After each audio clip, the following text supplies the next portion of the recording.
రామ్ చరణ్ ఎక్కడ జన్మించాడు? రామ్ చరణ్ కి వివాహం ఎప్పుడు జరిగింది? రామ్ చరణ్ కి పుట్టిన పాప పేరేంటి? ఆ పాప పేరు మీద ఎంత ఆస్తి ఉంది? రామ్ చరణ్ కి ఉన్న ఆస్తుల విలువెంత? రామ్ చరణ్ కి వచ్చిన అవార్డులేంటి? రామ్ చరణ్ పడిన కష్టాలు అవమానాలు ఏంటి? రామ్ చరణ్ ఉపాసన బ్యాక్గ్రౌండ్ ఏంటి? అనేక విషయాల గురించి మనం ఈ వీడియోలో తెలుసుకుందాం.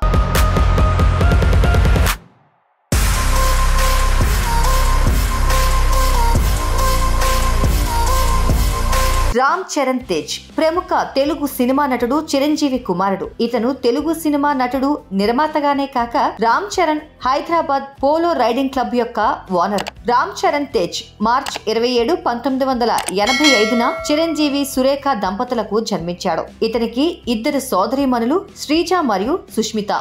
జూన్ 14, 2012న ఉపాసన కామినేనిని వివాహం చేసుకున్నాడు. ఈ దంపతులకు ఓ పాప రీసెంట్ గా పుట్టింది. పాప పేరు క్లింకారా.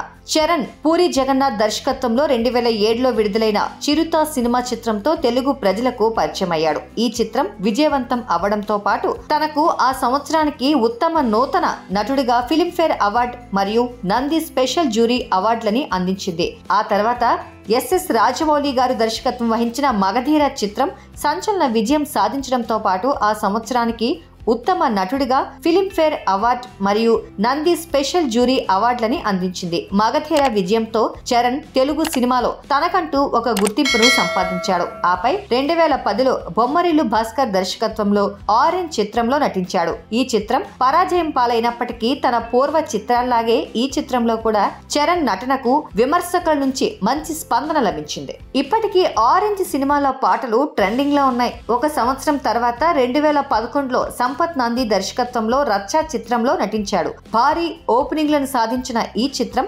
విజయాన్ని సాధించింది. 2013లో వివి వినాయక్ దర్శకత్వంలో నాయక్ చిత్రంలో నటించాడు. పైడిపల్లి వంశీ దర్శకత్వంలో అల్లు అర్జున్ తో కలిసి ఎవడు చిత్రంలో నటించాడు. తర్వాత అపూర్వ లాకియా దర్శకత్వంలో తుఫాన్ సినిమా చిత్రంలో నటించాడు. ఇది పెద్దగా ప్రేక్షక ఆదరణకు నోచుకోలేదు. ఇది అమితాబ్ బచ్చన్ జంజీర్ కు రీమేక్. 2014లో కృష్ణ వంశీ దర్శకత్వంలో గోవిందుడు అందరి వాడలే సినిమాలో నటించాడు. 2015లో శ్రీను వైట్ల దర్శకత్వంలో బ్రూస్లీ.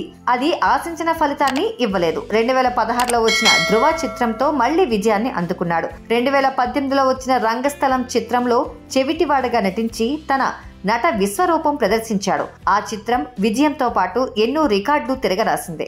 రాజమౌళి దర్శకత్వంలో చేసిన RRR సినిమా రౌద్రం రణం రుధిరం హీరోగా రామ్ చరణ్ కు గత పుట్టినరోజు ముందు రాజమౌళి మంచి కానుకిచ్చారనే చెప్పాలి. ఈ సినిమా విడుదలైన తొలి రోజు నుంచే అన్ని రికార్డులు బద్దలు కొడుతూ దూసుకుపోయింది.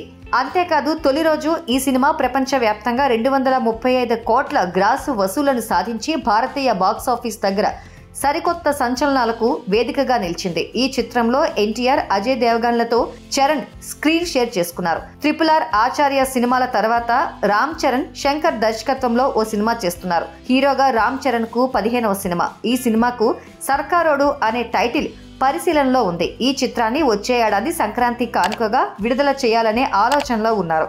14 ఏళ్ల కెరీర్లో దాదాపు 14 చిత్రాల్లో నటించిన రామ్ చరణ్ మరో 3 చిత్రాలు లైన్లో ఉన్నాయి. శంకర్ మూవీ తర్వాత బుచ్చిబాబు, గౌతమ్ తిన్ననూరితో పాటు శ్యామ్ సింగరాయ్ దర్శకులను లైన్లో పెట్టారు. ఇక గౌతమ్ తిన్ననూరితో చేయబోయే సినిమా స్పోర్ట్స్ బ్యాక్డ్రాప్ నేపథ్యంలో తెరకెక్కిస్తున్నట్టు సమాచారం. ఈ చిత్రాన్ని ప్రభాస్ కు చెందిన యువి క్రియేషన్స్ సంస్థ నిర్మిస్తోంది. ఈ సినిమాపై భారీ అంచనాలే ఉన్నాయి. రామ్ చరణ్ గురించి మీ అభిప్రాయాన్ని కామెంట్ చేయండి. మరిన్ని విషయాలతో నెక్స్ట్ వీడియోలో కలుద్దాం ఫ్రెండ్స్. మా వీడియో మీకు నచ్చినట్టయితే లైక్ చేయండి, షేర్ చేయండి. మా సోషల్ పోస్ట్ టీవీ ఛానల్ని సబ్స్క్రైబ్ చేసుకోండి. Thank you for watching.